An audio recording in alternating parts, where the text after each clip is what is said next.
সবাইকে জানাই চৈত্র সংক্রান্তি আর পহেলা বৈশাখের অনেক অনেক শুভেচ্ছা। শুরু করতে যাচ্ছি নতুন একটা ভিডিও।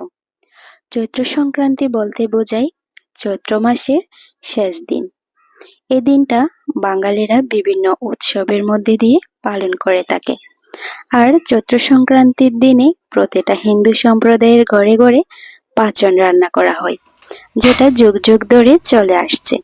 তো সেই ভিডিওটা আপনাদের সাথে শেয়ার করছি, আর তার ফাঁকে আমি কিছুটা বাংলার সংস্কৃতি নিয়ে আপনাদেরকে ধারণা দেওয়ার চেষ্টা করব। আশা করি ভিডিওটা আপনাদের ভালো লাগবে। চৈত্র সংক্রান্তি বা চৈত্র মাসের শেষ দিন হলো বাংলা মাসের সর্বশেষ দিনটিকে বলা হয়।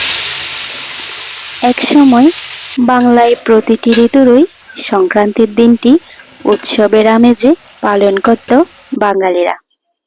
কালের বিবর্তনে হারিয়ে গেছে শেষ উৎসবগুলো, তবে আজও বাঙালি আগলে রেখেছে সংক্রান্তির দুটি উৎসবকে। একটি হলো চৈত্র সংক্রান্তি, অপরটি হলো পৌষ সংক্রান্তি। কথিত আছে বাংলা পঞ্জিকার চৈত্র মাসের নামকরণ করা হয়েছিল তিক্তা নক্ষত্র হতে। পুরাণে আছে ২৭টি নক্ষত্রের নামে দক্ষরাজ সুন্দরী কন্যাদের নামকরণ করেছিলেন। তার দু কন্যার নাম যথাক্রমে চিত্রা ও বিশাখা। ১ মাস ব্যবধানে জন্ম বলে এই দু কন্যার নাম থেকে জন্ম নিল বাংলার ২ মাস, যথাক্রমে চৈত্র ও বৈশাখ।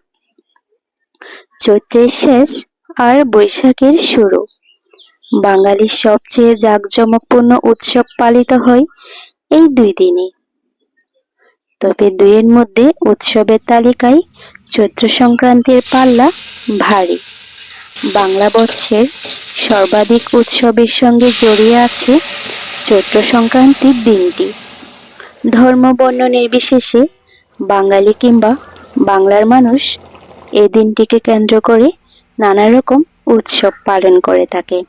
কখনো ধর্মীয় বিশ্বাস, কখনো আবহমান বাংলার ঐতিহ্য আর লোকায়িত উৎসবের ধ্বনি পাওয়া যায় এই একটি দিনকে ঘিরে।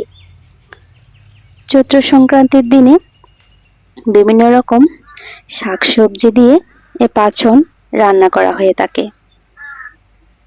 আবার অনেকে চৈত্র সংক্রান্তির দিনে শরবত বানায়, অনেকে করে সেরনি, আবার অনেক রকম অনুষ্ঠানও হয়ে থাকে চড়ক পূজা। চৈত্র সংক্রান্তির দিনে আবার অনেকে নীল পূজা বা নীল উৎসবও করে থাকে। আবার অনেকে শিবের গাজন করে, আবার অনেকে খেজুর ভাঙার উৎসব করে। বাই।